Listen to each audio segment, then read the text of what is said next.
Okay, this is the Titan Ignite Pickleball paddle that I've got here. So first off, thank you to the company for sending this out to me to try out. So I've been playing with this today. I really like it. Gives me a lot of nice control, top spin on the ball, really nice and lightweight. So this one is the short version. There's a longer version as well. And this is the purple and pink gradient color. There's another color as well. So if we take a look at this, you got this nice edge guard around it. In that nice gradient color, really nice color scheme on this. It's got the carbon fiber face there. Gives you a nice control grip on the ball, so you can hit top spin really well.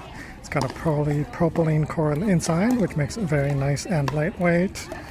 Nice and firm as well. Really nice grip on it as well. Nice and cushioned. You got the logo down there as well. So yeah, overall super nice racket or paddle for players of all skill levels, all ages. So if you are in need of a paddle to try out, definitely give this one a try.